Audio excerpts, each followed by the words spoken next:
how do you still feel about that? I'm still at a loss for words, I think.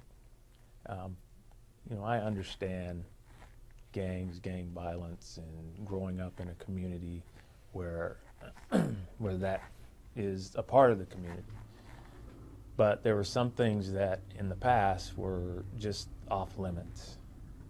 And that homicide told me that we have reached a low point that I refuse for us to go.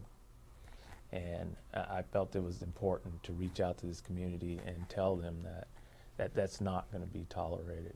Any type of violence shouldn't be tolerated, but if you're sitting at home on your hands or you're watching television or reading the newspaper, and if that doesn't motivate you to do something, then you need to do some self-reflection. So those were the things that were going through my mind at the time, and that, you know, what do I tell this mother and this grandmother and this 7-year-old brother? How do I explain that to them? Because that's my role as the police chief, is to explain why things happen. And I didn't have an explanation. And I just couldn't live with that. In all your years in law enforcement, have you ever seen something like that? I was a homicide detective for several years, so I have seen those types of things where kids have been the victims of crime, but the blatantness of that type of just disregard for the public whatsoever, that was a first for me.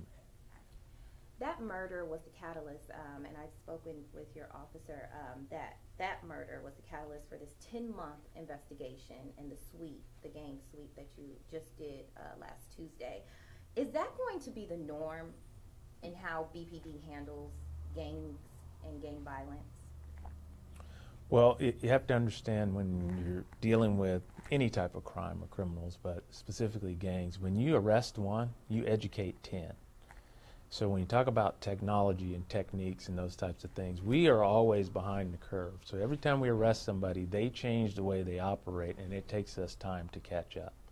So we are going to take a intelligence-led policing model where we're going to use every piece of technology, speaking with the community, being in the community, having our eyes and ears open at all times, and utilize all of those things in an effort to combat gang violence.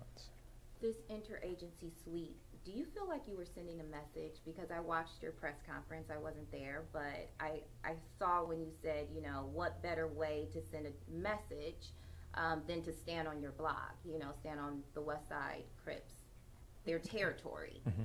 Do you still stand by that statement that you made? You know, you were sending a direct message to them, listen up? The message is to anyone who wants to commit violence in the city of Bakersfield. The people who live here, the people who visit here, and the people who work here deserve to come and go safely. And I am committed to that. I'm also committed to, I am the king of second chances. If you want to change your ways and you are willing to change your heart, I've told, call me. We have plenty of resources and plenty of people out there who want to help you. But if you want to continue down this road, I think the message is clear where I stand and where we as an organization stand and what we'll do. Does BPD have a map of all of the gang territories? Are We you do. guys looking at it and investigating it?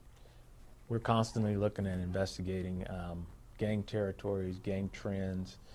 We work great with the Kern County Probation, Kern County Sheriff's Office, and other state and federal agencies, so that is constantly happening. So this one, I think there was some criticism, you know, what took you so long? Well, it wasn't that it took us long. We've been doing this for years, and people were going to jail even while this investigation was going on. So it's not like we were sitting on our hands doing nothing.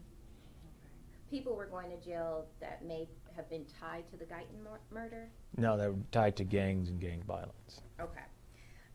And then I read in the indictment that there's about 100 West Side Crips gang members living in Bakersfield. Do you know how many more are still living here? Was that an accurate number, or are they going to be arrested, or are you? when you're looking at numbers with gang members, it's kind of fluid because you have to actually have been arrested, been convicted, and actually registered as a gang member. So there's plenty of other gang members out there who don't meet that criteria. So when you give that number, those are the ones that we can actually document and say these are gang members. You have to be very specific. The law is very clear and specific about when you can call someone a gang member. So it's always a little difficult to give you exact numbers on gang members. What are the biggest problems BPD has with gangs? Is it drugs? Is it violence? It's a little bit of everything. I mean, because with the drugs comes the violence, and now they're involved in other things. I mean, there were people who just could not believe that $700,000 scam. If you read the indictment that went down, I mean, they're preying on the elderly. They're involved in real estate fraud. They are involved in everything. So we only see that small piece of the violence, or the public only sees that small piece of the violence, and they assume that it's just drugs, but they are involved in lots of criminal enterprises and things that we're investigating. In court documents that we just recently read, BPD believes that they identified who the possible 3 blind mice are. Is that true? Would that be safe to say in the court documents? Yes. Okay. Were those considered the people of interest in the Guyton murder?